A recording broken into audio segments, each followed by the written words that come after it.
जय श्री राम, जय मोहन जी। मैं अल्पाचार्य, कनाडा के वॉलंटियर। आज मैं बाबा के श्री साईं सच्चिदानंद के अध्याय 32 का पठन करने वाली हूँ। अध्याय का शीर्षक है गुरु और ईश्वर की खोज, उपवास अमान्य, बाबा की सरकार। इस अध्याय में हेमाड पंत ने दो विषयों का वर्णन किया है। एक, किस प्रकार बाबा की अपने गुरु से भेंट हुई और उनके द्वारा ईश्वर दर्शन की प्राप्ति कैसे हुई। दो, श्रीमती गोखले जो 3 दिन से उपवास कर रही थी को पूरन पोली का भोजन कैसे कराया। प्रस्तावना। श्री हेमाड पंत वटवृक्ष का उदाहरण देकर इस गोचर संसार के स्वरूप का वर्णन करते हैं। गीता के अनुसार वटवृक्ष की जड़ें ऊपर और शाखाएं नीचे की ओर चारों ओर फैली हुई है। ऊर्ध्वमूलः अधः शाखम, गीता 15वां अध्याय श्लोक 1। इस वृक्ष के गुण पोषक और अंकुर इंद्रियों के भोग्य पदार्थ है। जड़ें जिनका कारणीभूत कर्म है वे सृष्टि के मानवों की ओर फैली हुई है। इस वृक्ष की रचना बड़ी ही विचित्र है। न तो इसके आकार, उद्गम और अंत का ही बान होता है और न ही इसके आधार का। इस कठोर जड़ वाले संसार रूपी वृक्ष को नष्ट करने के हेतु किसी बाह्य मार्ग का अवलंबन करना अत्यंत आवश्यक है ताकि इस असार संसार में आवागमन से मुक्ति प्राप्त हो। इस पथ पर अग्रसर होने के लिए किसी योग्य दिग्दर्शक गुरु की नितांत आवश्यकता है। चाहे कोई कितना ही विद्वान और वेद और वेदांत में पारंगत क्यों न हो, वह अपने निर्दिष्ट स्थान पर नहीं पहुंच सकता जब तक कि उसकी सहायता अर्थ कोई योग्य पथ प्रदर्शक न मिल जाए जिसके पद चिन्हों का अनुसरण करके ही मार्ग में मिलने वाले गहरों, खंदकों तथा हिंसक प्राणियों के भय से मुक्त हुआ जा सकता है और इस विधि से ही संसार यात्रा सुगम तथा कुशलतापूर्ण हो सकती है। इस विषय में बाबा का अनुभव जो उन्होंने स्वयं बतलाया वास्तव में आश्चर्यजनक है।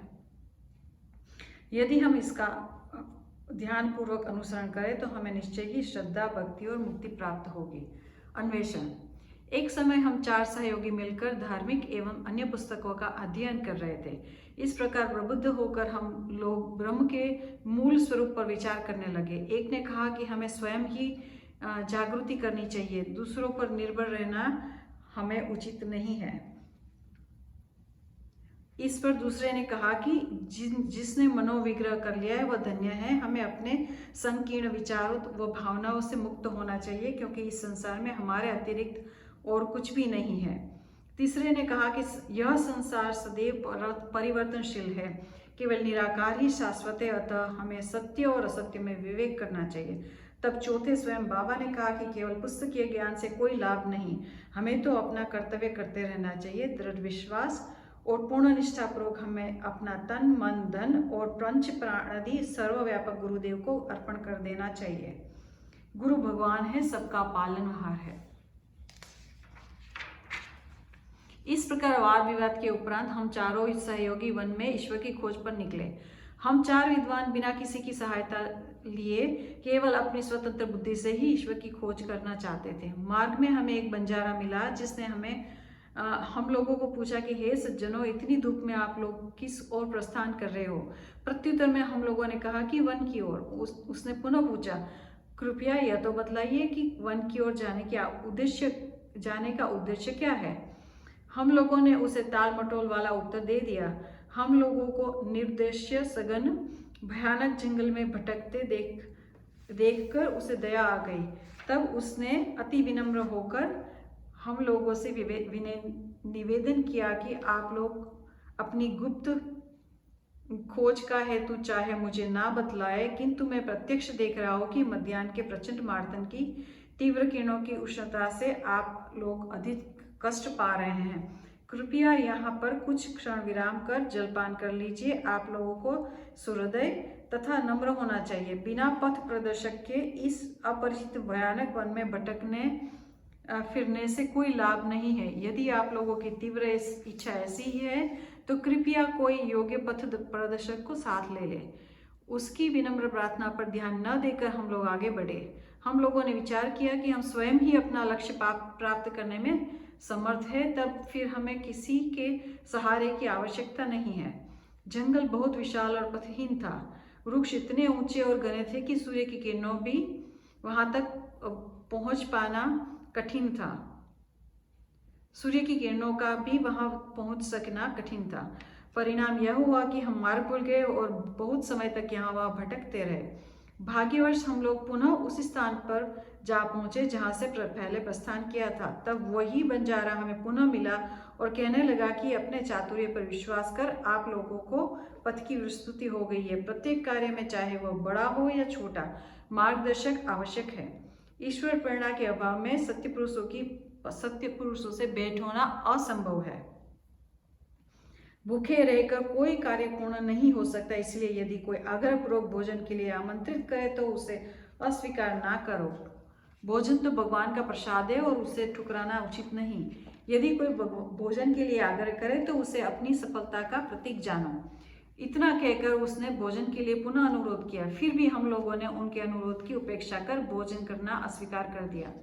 उसके सरल और गूढ़ उपदेशों की ओर ध्यान दिए बिना ही मेरे 3 साथियों ने आगे प्रस्थान कर दिया। पाठक ही अनुमान करे कि वे लोग कितने अहंकारी थे।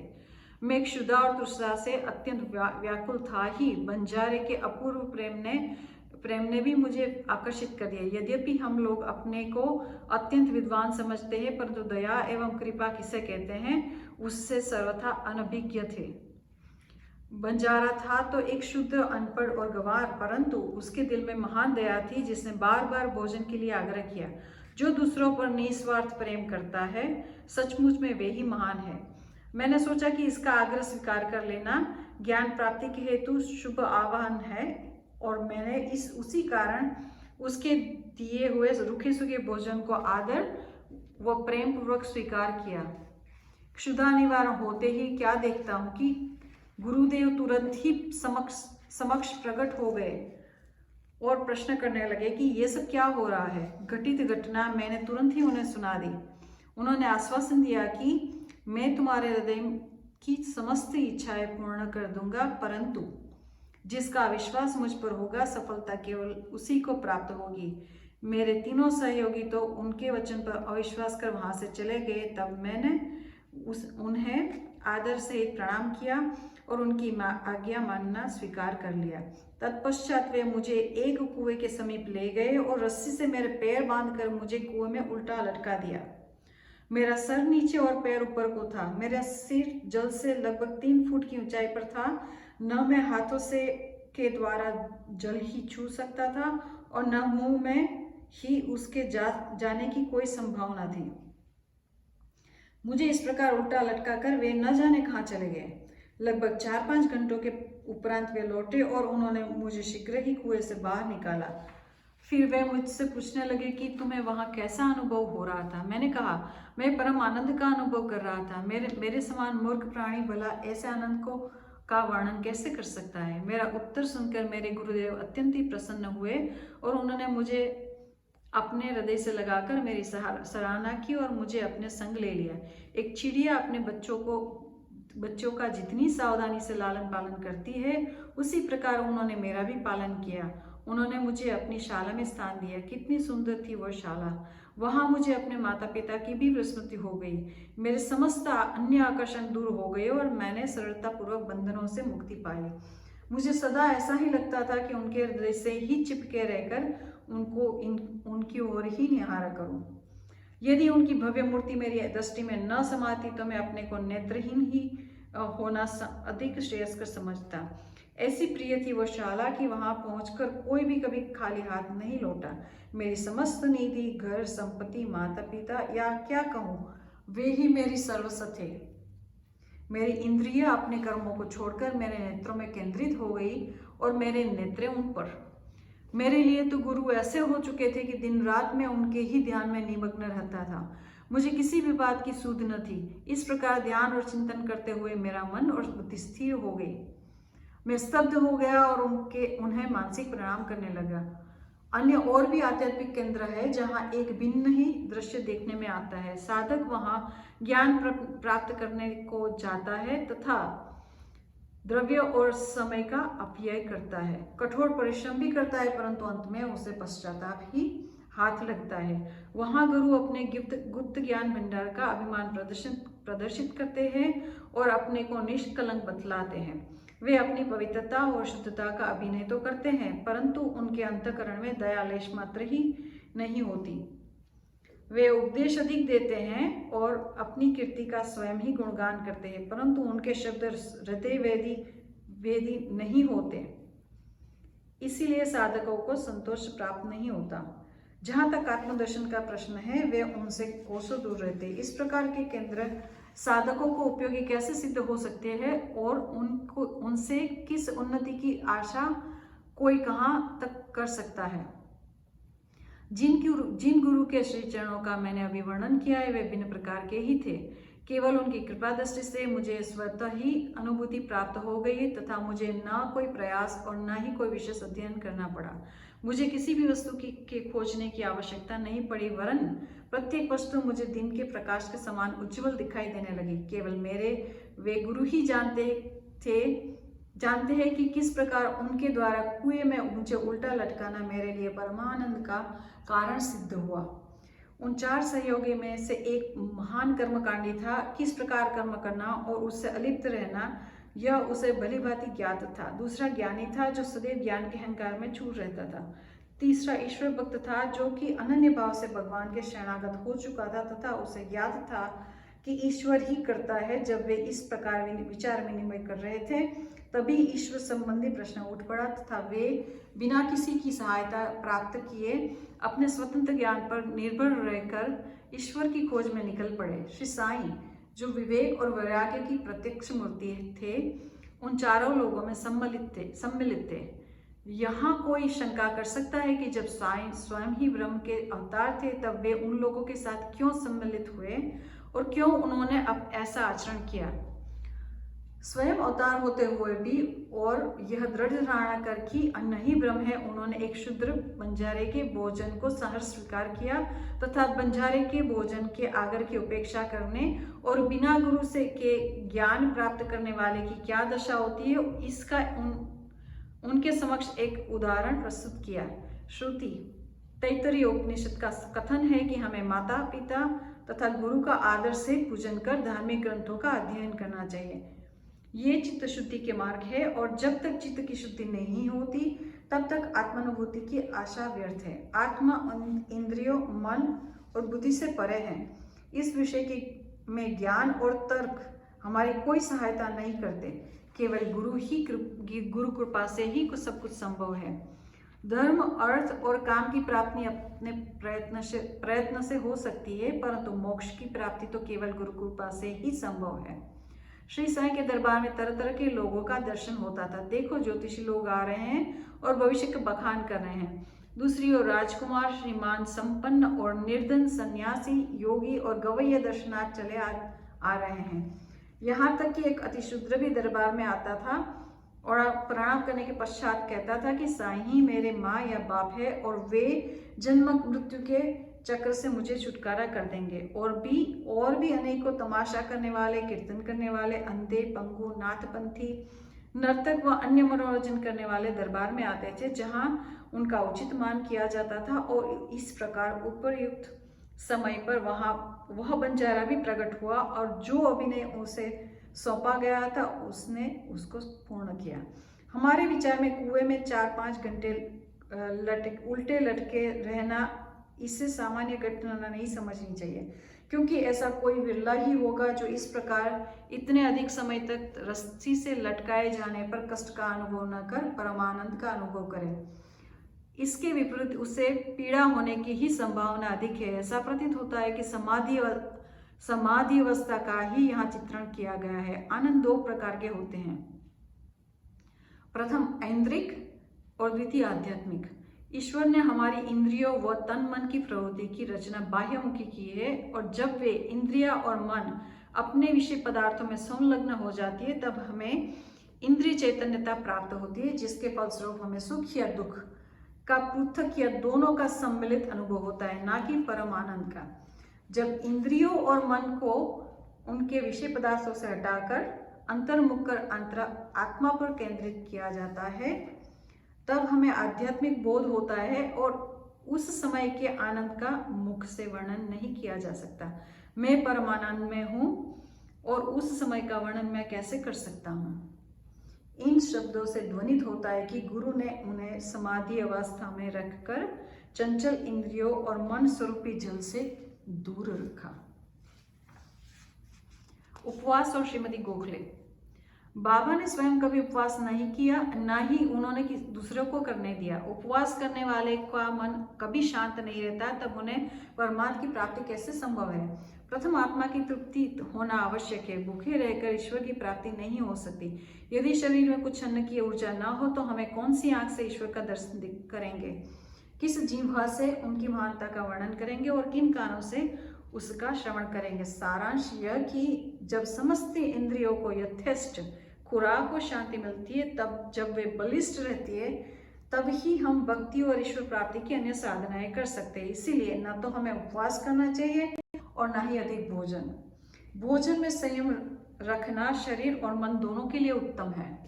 श्रीमती काशीबाई कानेटकर श्री साईं बाबा की एक भक्त ने परिचय पत्र लेकर श्रीमती गोखले दादा केलकर के पास शिरडी आई। वे यह दृढ़ निश्चय करके आई थी कि बाबा के श्री चरणों में बैठकर 3 दिन उपवास करूंगी। उसने शिरडी पहुंचने के एक दिन पूर्व ही बाबा ने दादा केलकर से कहा कि मैं शिमगा होली के दिनों में अपने बच्चे को भूखा नहीं देख सकता हूँ। यदि उन्हें भूखा रहना पड़े तो मेरे यहाँ होने का लाभ ही क्या है। दूसरे दिन जब वो महिला दादा केलकर के साथ मस्जिद में जाकर बाबा के चरण कमलों के समूह बैठी तो तुरंत ही बाबा ने कहा, उपवास की आवश्यकता ही क्या है। दादा भट्ट के घर जाकर पूरन पोली तैयार करो, अपने बच्चों को खिलाओ और स्वयं खाओ। वे होली के दिन थे और इस समय श्रीमती केलकर मासिक धर्म में थी। दादा भट्ट के घर में रसोई बनाने वाला कोई न था और इसलिए बाबा की युक्ति बड़ी सामयिक थी। श्रीमती गोखले ने दादा भट्ट के घर जाकर भोजन तैयार किया और दूसरों को भोजन कराकर स्वयं भी खाया। कितनी सुंदर कथा है और कितनी सुंदर उसकी शिक्षा। बाबा की सरकार। बाबा ने अपने बचपन की एक कहानी का इस प्रकार वर्णन किया। जब मैं छोटा था तब जीविका उपार्जन अर्थ में बिरगांव आया। वहां मुझे जरी का काम मिल गया और मैं पूर्ण लगन व उम्मीद से अपना काम करने लगा।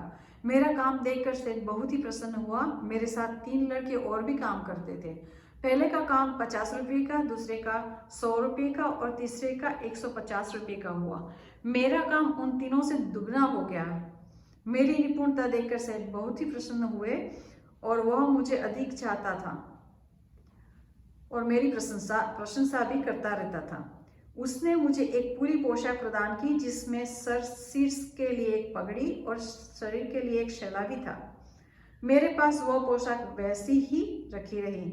मैंने सोचा कि जो कुछ मनुष्य निर्मित है वह नाशवान और अपूर्ण है, परंतु जो कुछ मेरे सरकार द्वारा प्राप्त होगा वही अंत तक रहेगा।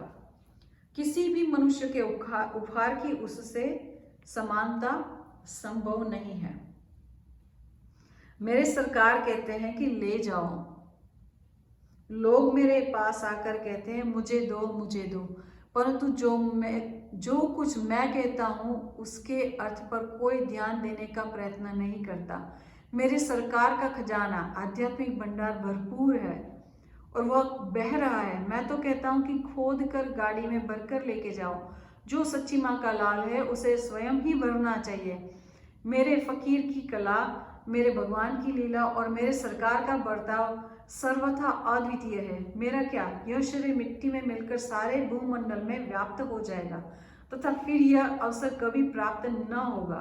मैं चाहे कहीं जाता हूँ या कहीं बैठता हूँ, परंतु माया फिर भी मुझे कष्ट पहुंचाती है। इतना होने पर भी मैं अपने भक्तों के कल्याणार्थ सदैव उत्सुक ही रहता हूँ।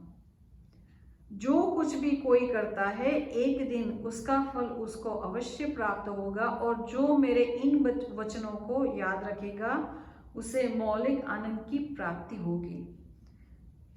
श्री सद्गुरु साईनाथ अर्पण नमस्तु। शुभम भवतु, शुभम भवतु, शुभम भवतु।